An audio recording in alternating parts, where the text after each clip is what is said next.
다주택자에게 초점을 맞췄던 이재명 대통령의 부동산 전선이 이번엔 농지로 확대됐습니다.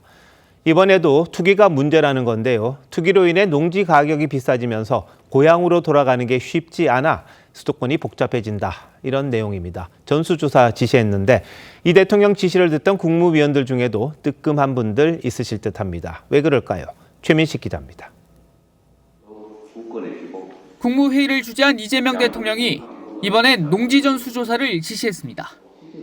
헌법에 명시된 경자유전 원칙에 따라 농사를 짓지 않으면 매각하는 게 원칙인데도 제대로 지켜지지 않고 있다는 겁니다.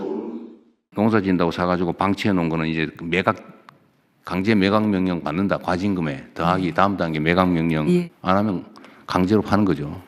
수도권 아파트에 이어 지방 농지까지 투기 대상이 돼 귀농과 귀촌을 막고 결국 수도권 집중 현상을 심화시키고 있다고 지적했습니다. 20, 30만 원씩 하고 보니까 이 농사를 지을 수가 없어요.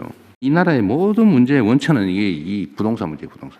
다만 국무회의에 참석한 구윤철 부총리 등 장관급 인사 4명도 인사청문 과정에서 농지법 위반 의혹이 제기된 바 있습니다. 특히 법 위반을 인정한 한성숙 중소벤처기업부 장관은 1월 재산공개 내역에도 해당 농지를 그대로 보유하고 있는 것으로 돼 있습니다. 이것을 취득하려면 반드시 자경을 해야만 됩니다. 이 사실을 모르셨나요? 네, 죄송합니다. 이 대통령은 앞서 SNS에도 주택가격 전망 심리지수가 하락했다는 기사를 공유하며 정부에 맞서지 말라는 말도 있다고 썼습니다. 대통령의 직접적인 경고가 부동산 시장에서 실제로 먹혀들고 있다는 판단이 반영된 것으로 풀이됩니다. TV조선 최민식입니다. 이재명 대통령이 부동산과 관련해 27번째 SNS 메시지를 냈습니다. 다주택자를 규제하면 전월세 시장이 불안정해질 수 있다는 야당의 비판을 기적의 논리라고 질타한 건데 국민의힘은 오히려 이 같은 대통령의 논리가 비현실적이라고 재차 비판했습니다. 한송원 기자가 보도합니다.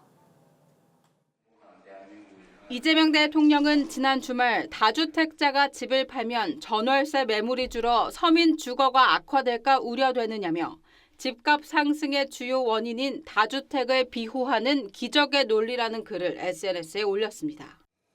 다주택자가 집을 팔면 그만큼 무주택자의 전월세 수요도 줄어든다면서 집값이 안정되고 전월세가도 안정된다는 게 더 논리적이라고도 했습니다.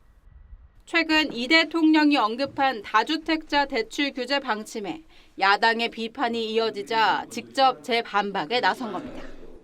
이 대통령 발언에 대해 야당은 비현실적이라고 지적했습니다. 나경원 의원은 60억 아파트가 50억이 된다고 해서 서민이 바로 매수할 수 있느냐며 대통령의 논리야말로 시장 현실을 외면한 기적의 논리라고 비판했고 장동혁 대표는 현 정부의 과도한 대출 규제를 지적하며 이 대통령의 주장은 기적의 억지에 불과한다고 했습니다. 결국 해법은 공급에 있습니다. 도심 공급 확대와 재건축 활성화 등 시장이 작동할 수 있는 현실적인 대책을 내놓으십시오. 일부 전문가들은 다주택자가 집을 팔아도 전월세 수요가 증가하면 집값이 오를 수 있다고 지적했습니다. TV조선 한송원입니다. 정치권 뒷이야기를 현장 기자들에게 들어보는 뉴스터 시간. 오늘은 한송원 기자 나왔습니다.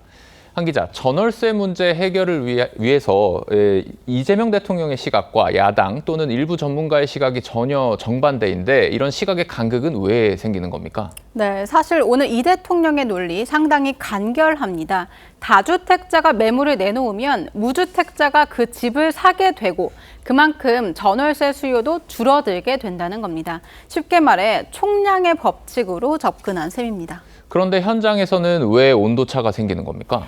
네, 다주택자나 임대사업자가 내놓는 매물, 대개 이 빌라나 아니면 소형 아파트 같은 저렴한 임대용 주택이 많습니다. 네. 하지만 전세 거주자가 매매로 집을 살 때는 더 나은 주거 환경으로 갈아타길 원하는 경우가 많죠.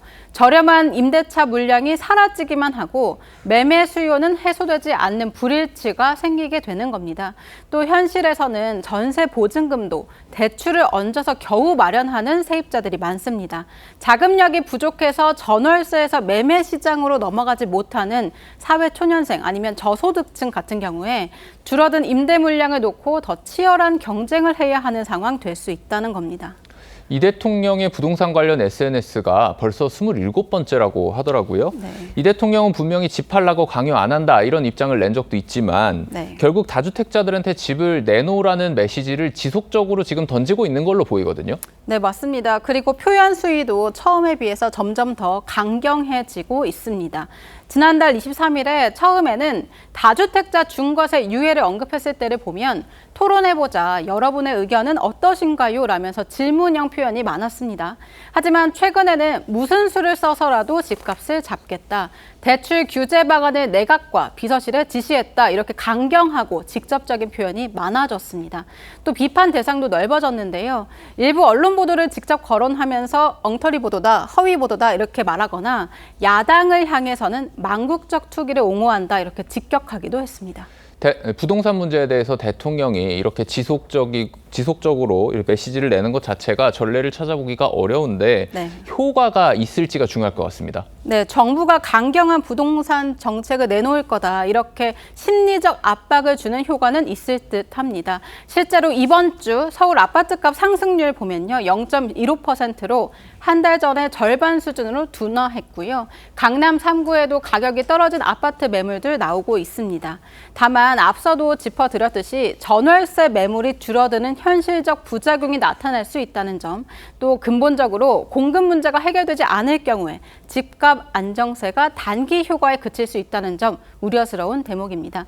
여권 내에서는 부동산 문제 해결되지 못하면 직접 전선에 뛰어든 대통령에게 정책 실패 책임이 쏠릴 수 있다. 이런 우려도 나오고 있습니다. 부동산 시장이 워낙에 다층적인 곳이니까요. 말보다는 정교한 정책이 중요하겠다 이런 생각이 듭니다.